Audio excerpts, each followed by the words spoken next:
अपू, अपू please आंखें खोलो please, Appu please.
आप ही ने मुझे अपू से मिलवाया था और अब उसे मुझसे छीन कर क्या साबित करना चाहते हैं आप? कि आप भगवान हैं, जब चाहे किसी की भी जिंदगी छीन सकते हैं, किसी की भी जान से खेल सकते हैं? नहीं, मैं आपको अपनी जिंदगी से खेलने नहीं दूंगा। आप चाहे जो भी कर लें, आप मलय को अपू से अलग नहीं कर पाएंगे, क्योंकि अपू है तो मलय है। अगर अपू नहीं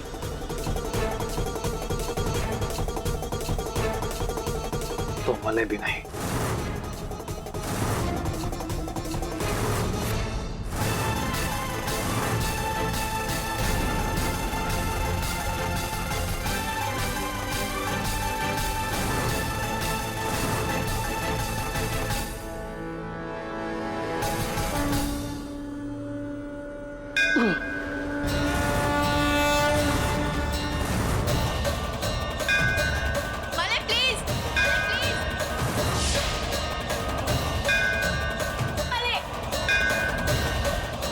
पागलपन है मले।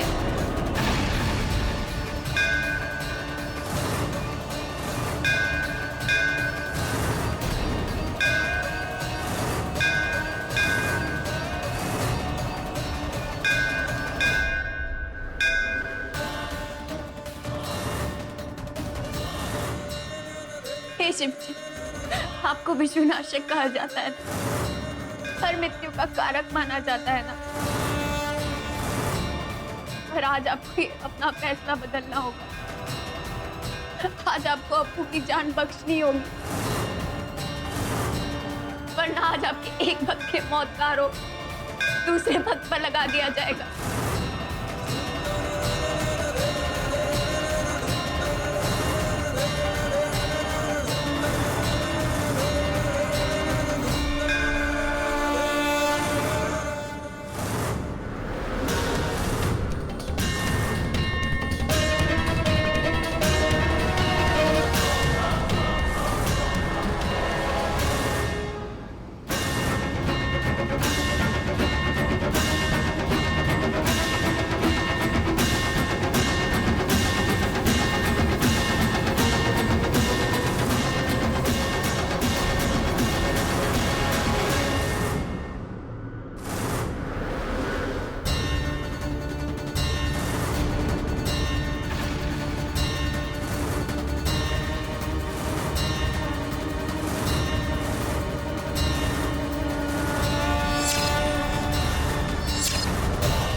अप्पू, अप्पू तुम ठीक हो?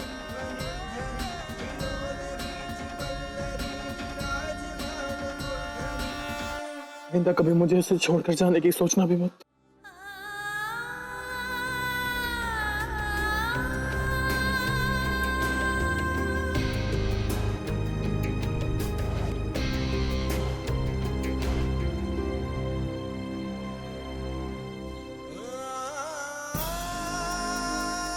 अप्पू,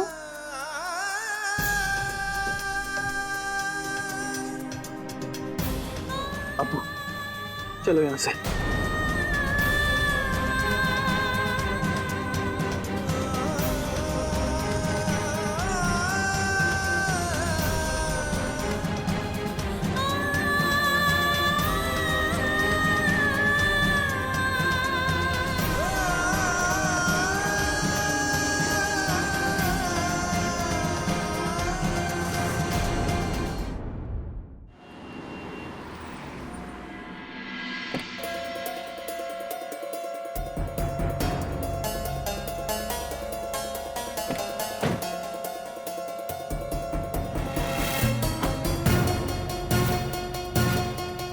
अप्पू,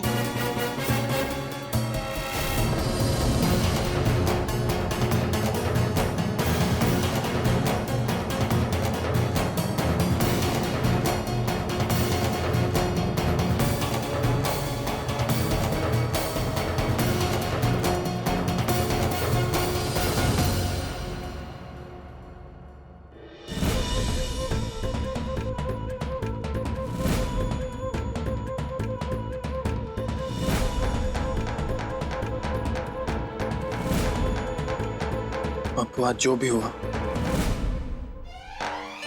उसके बाद मुझे लगा था कि मैंने तुम्हें खो दिया,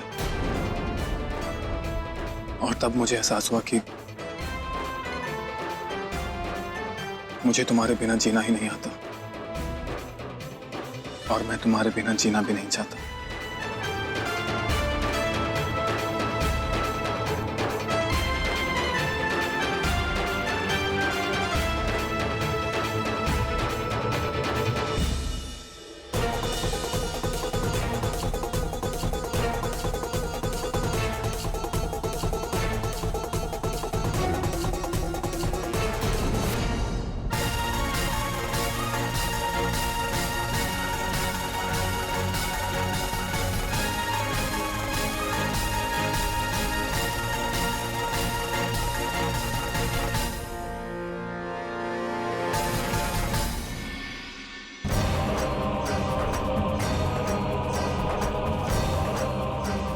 मलय,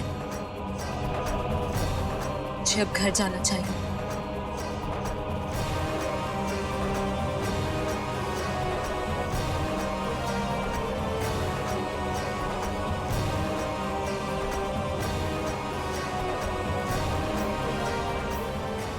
मलय, आज जो कुछ भी हुआ,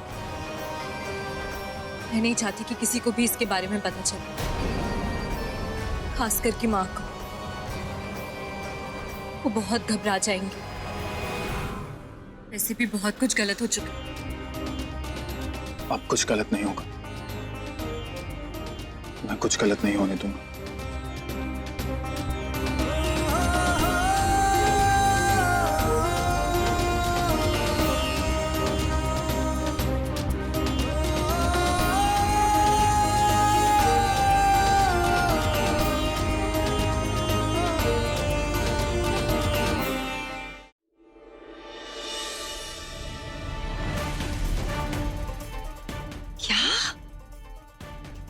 नहीं नहीं, मालपुए की कसम, ये नहीं हो सकता।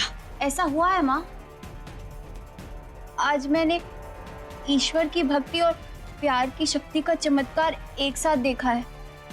आज मैंने किसी इंसान को मौत को हराते हुए देखा है। अरे, इसने हमें ही नहीं, मौत को भी मात दे दी। ये लड़की है क्या भला?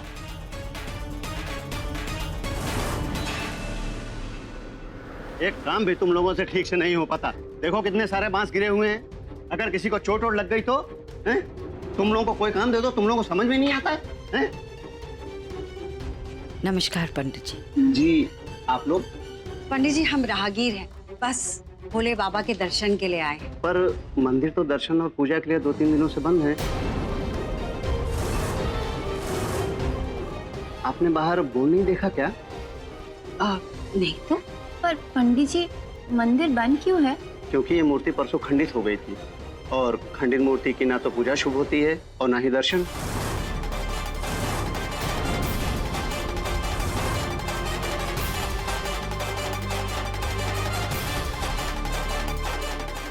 क्या ये मूर्ति खंडित है? हाँ, कहीं आप लोगों ने यहाँ पूजा तो नहीं कर ली ना? क्योंकि खंडित मूर्ति का पूजन अमंगल होता है,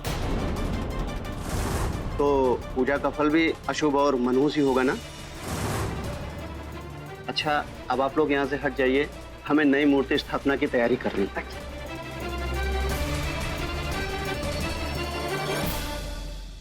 अरे चल ना, बंद घड़ी की तरह तेरी सुई क्यों रुक गई? चल ना। माँ आपने सुना ना पंडित जी क्या कहकर गए? हाँ माँ उन्होंने कहा था कि खंडित मूर्ति की पूजा करने का फल अशुभ होता है। हाँ तो पर मलय ने इसी मूर्ति की पूजा की थी। अपू भी इसी मूर्ति के सामने मरकर वापस जिंदा हुई थी। मुझे तो लगा कि ये ईश्वर का चमत्कार है। माना कि लोग कहते हैं कि खंडित मूर्ति की पूजा नहीं करनी चाहिए, लेकिन लोग ये भी तो कहते हैं कि कण कण में भगवान बसते हैं। तो क्या खंडित मूर्ति की पूजा ईश्वर के चमत्कार को झुठला सकती है? माँ मलय का इस तरह खंडित मूर्ति को पूजना और अपू का वापस जिंदा होना हो ये सब कुछ सही नहीं है। बेटा ये तू नहीं, मलय के लिए तेरा प्यार बोल रहा है। तू मलय की जान की फिक्र में तू ये सब वहम पाल रही है। बेटा ये भी तो हो सकता है कि अपू बेहोश हो गई हो और उससे फिर होश आया हो। नहीं माँ, मैंने खुद उसकी नब्ज चेक करी थी। उसकी दिल की धड़कनें भी बंद थी और सांसें भी नहीं चल रही थी। वो मेरे सामने मरकर जिंदा हुई है माँ। इसका मतलब? माँ क्या हुआ? बेटा मैंने बहुत पहले कहीं पढ़ा था या सुना था कि कुछ ऐसे जीव होते हैं जो मर के फिर से जीवित हो जाते हैं, अपू की तरह। आप ये क्या कह रही हैं? ये कि बेटा हमारे बीच कुछ ऐसे जीव होते हैं जो इंसान बन के रहते हैं, लेकिन इंसान योनि के नहीं होते हैं। यक्ष, पिशाच या विषकन्या। अपू का ऐसे फिर से जीवित होना, मुझे नहीं लगता कि अपू कोई साधारण इंसान है। ये क्या कह रही हैं आप?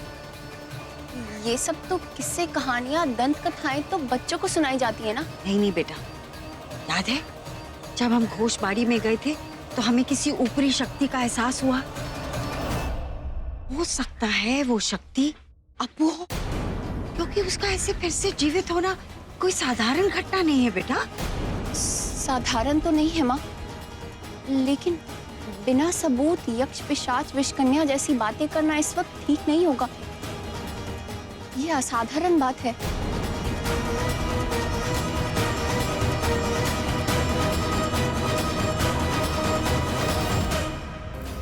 आज जो कुछ भी हुआ भगवान का इशारा है, सबूत है कि वो हमारे साथ है। और ये चमत्कार मुमकिन हुआ है मलय की शहादत और शिद्दत की वजह से। ये कोई ईश्वरीय चमत्कार नहीं था।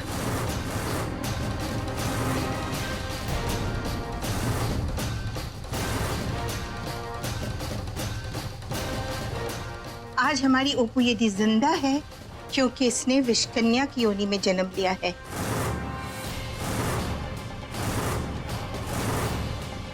ये क्या कह रही है आप माँ? यही सच है बेटा। जानती हो एक विष कन्या को खत्म करना इतना मुश्किल क्यों होता था? क्योंकि उन्हें 3 जिंदगियां वरदान में प्राप्त थी।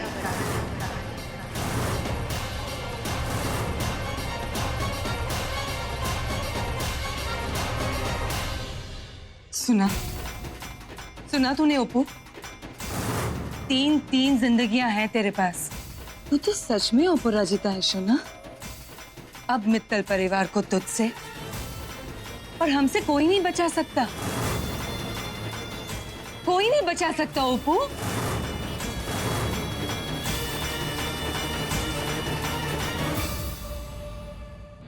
निंदा, कभी मुझे इसे छोड़कर जाने की सोचना भी मत।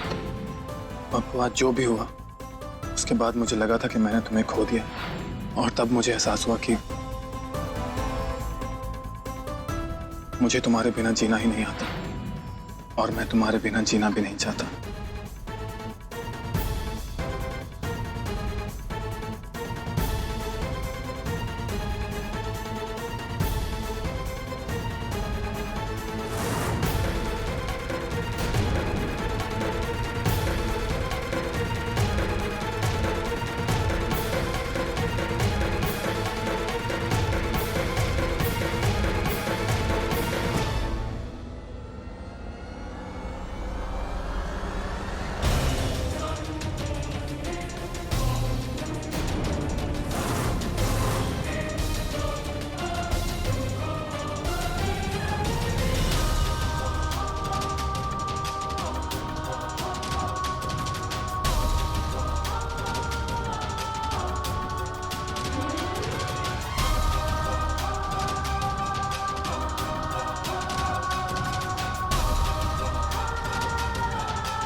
मैं बहुत थक गई हूँ माँ, थोड़ा आराम कर लेती हूँ।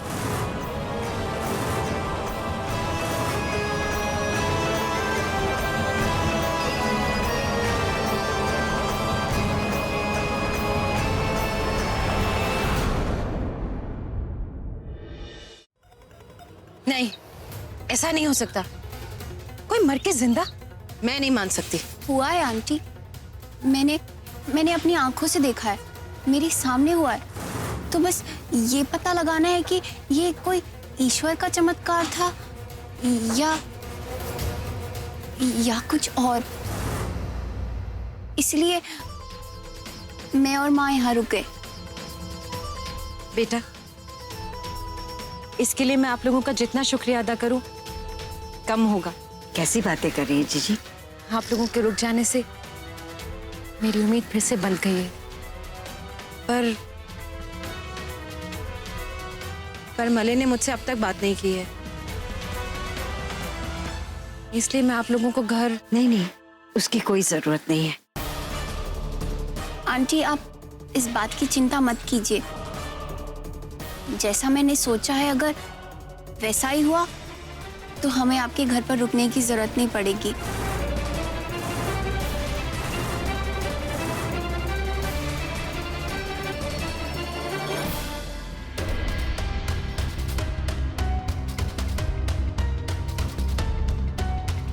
ओप्पो, तू कहीं थक कर हार मानने की तो नहीं सोच रही है ना?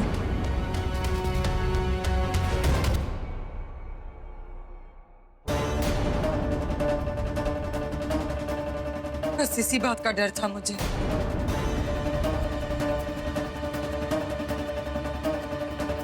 जानती थी कि किसी ना किसी दिन तेरा प्यार तुझे कमजोर कर देगा, तुझे तेरे मकसद से भटका देगा।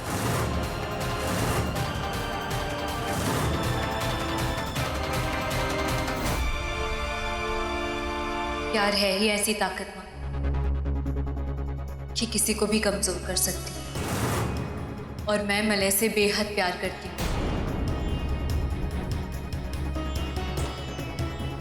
तो ये दर्द तो सहना ही होगा ना।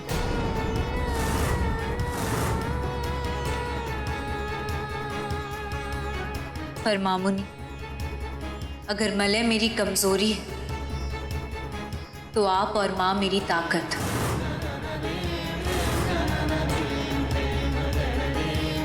जिसके दम पे मैं अपना हर मकसद जरूर पूरा करूंगी। है